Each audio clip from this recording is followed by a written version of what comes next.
চলুন আজ আমরা চট্টগ্রামের এক মর্মান্তিক ঘটনার একেবারে ভেতরে যাই, যেখানে রাজনৈতিক কোন্দল একজন তরুণের জীবন কেড়ে নিল। এই গল্পের শুরুটা কিন্তু কোনো বড় রাজনৈতিক খবর দিয়ে নয়। এর শুরুটা হয়েছিল একটা পরিবারের ব্যক্তিগত ট্র্যাজেডি দিয়ে। ঘটনাটা ঘটেছিল ২৭শে অক্টোবর রাতে চট্টগ্রামের বাকুলিয়া এলাকা, যেখানে একটা রাজনৈতিক ঝামেলা ভয়ঙ্কর রূপ নেয় আর সবকিছু ওলটপালট করে দেয়। এই সংঘর্ষে যা হল তা আসলেই মর্মান্তিক। ২২ বছর বয়সী একজন ছাত্রদল কর্মী সাজ্জাদ প্রাণ হারালেন, আর তার সাথে আহত হলেন আরও অন্তত ৮ জন।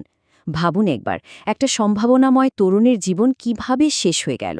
এটা কিন্তু আমাদের অনেকগুলো প্রশ্নের সামনে এনে দাঁড় করায়। তো এই যে মোহাম্মদ সাজ্জাদ, তিনি ছিলেন ছাত্রদলের একজন কর্মী। ছাত্রদল হল বিএনপির ছাত্র সংগঠন।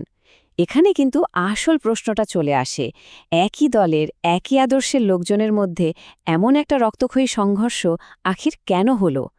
বিশ্বাস করতেও হয়তো অবাক লাগবে, কিন্তু এই ভয়াবহ সংঘাতের শুরুটা হয়েছিল খুবই সামান্য একটা বিষয় নিয়ে। কি সেটা? একটা রাজনৈতিক ব্যানার।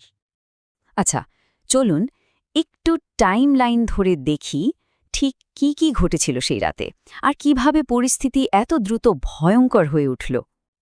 এই পুরো ব্যাপারটা বুঝতে হলে আমাদের প্রথমে দুটি গ্রুপকে চিনতে হবে, যাদের মধ্যে এই সংঘাতটা হয়েছিল। আর মজার ব্যাপার হলো, দুটো গ্রুপই কিন্তু একই দলের, স্থানীয় যুবদলের অংশ, যা বিএনপিরই যুব সংগঠন। তো একদিকে ছিল শহরের মেয়র ডক্টর শাহাদাত হোসেনের অনুসারীরা, আর অন্যদিকে ছিল সাবেক ছাত্রদল সভাপতি গাজী সিরাজুল্লাহর অনুসারীরা। মূলত এই দুই নেতার অনুসারীদের মধ্যেই ক্ষমতার দ্বন্দ্ব। স্বাভাবিকভাবেই এই ঘটনার পর শুরু হয়ে গেছে একে অপরকে দোষারোপের পালা। দুই পক্ষই এখন নিজেদের মতো করে গল্পটা বলছে, ফলে একই ঘটনার দুটো আলাদা চিত্র আমরা দেখতে পাচ্ছি। বাদশা গ্রুপ কি বলছে? তাদের ভাষ্যমতে তাদের এক কর্মীকে নাকি অপহরণ করা হয়েছিল, তাকে উদ্ধার করতে গেলেই উল্টো তাদের উপর হামলা চালানো হয়, বিদ্যুৎ বন্ধ করে দিয়ে অতর্কিত গুলি করা হয়, আর তাতেই সাজ্জাদ মারা যান। আর বোরহানের গ্রুপ কি বলছে? তারা বলছে পুরো উল্টো কথা। তাদের মতে বাদশার গ্রুপই নাকি এলাকায় নিজেদের প্রভাব বিস্তার করার জন্য ব্যানার সরানোর অজুহাতে হামলা করেছিল, আর তারা যা করেছে সেটা স্রেফ আত্মরক্ষা। কিন্তু এই যে একে অপরকে দোষ দেওয়া, এর পেছনে কিন্তু একটা আরও বড় সমস্যা লুকিয়ে আছে। এই ঘটনাটা হঠাৎ করে ঘটে যাওয়া কোনো বিচ্ছিন্ন ব্যাপার না, বরং এটা চট্টগ্রামের রাজনীতির ভেতরে দীর্ঘদিন ধরে চলতে থাকা একটা গভীর সমস্যারই একটা বহিঃপ্রকাশ।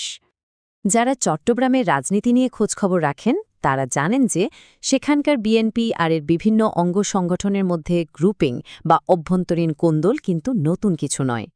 রাজনৈতিক বিশ্লেষকরাও ঠিক এটাই বলছেন।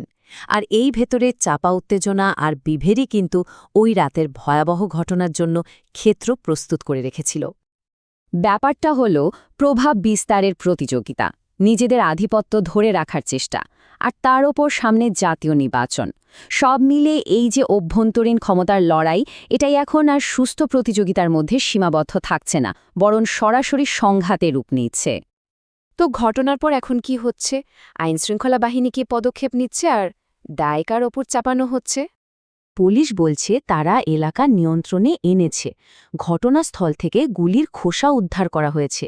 যারা জড়িত তাদের গ্রেফতারের চেষ্টা চলছে, কিন্তু জবাবদিহিতার প্রশ্নটা শুধু যারা মারামারি করেছে তাদের মধ্যেই থেমে থাকছে না। এখানেই গল্পে একটা বড় মোড়। খোদ শহরের মেয়র ডাক্তার শাহাদাত হোসেন সরাসরি পুলিশের দিকে আঙুল তুলেছেন। তিনি বলছেন এই ঘটনার জন্য প্রশাসনও দায়ী।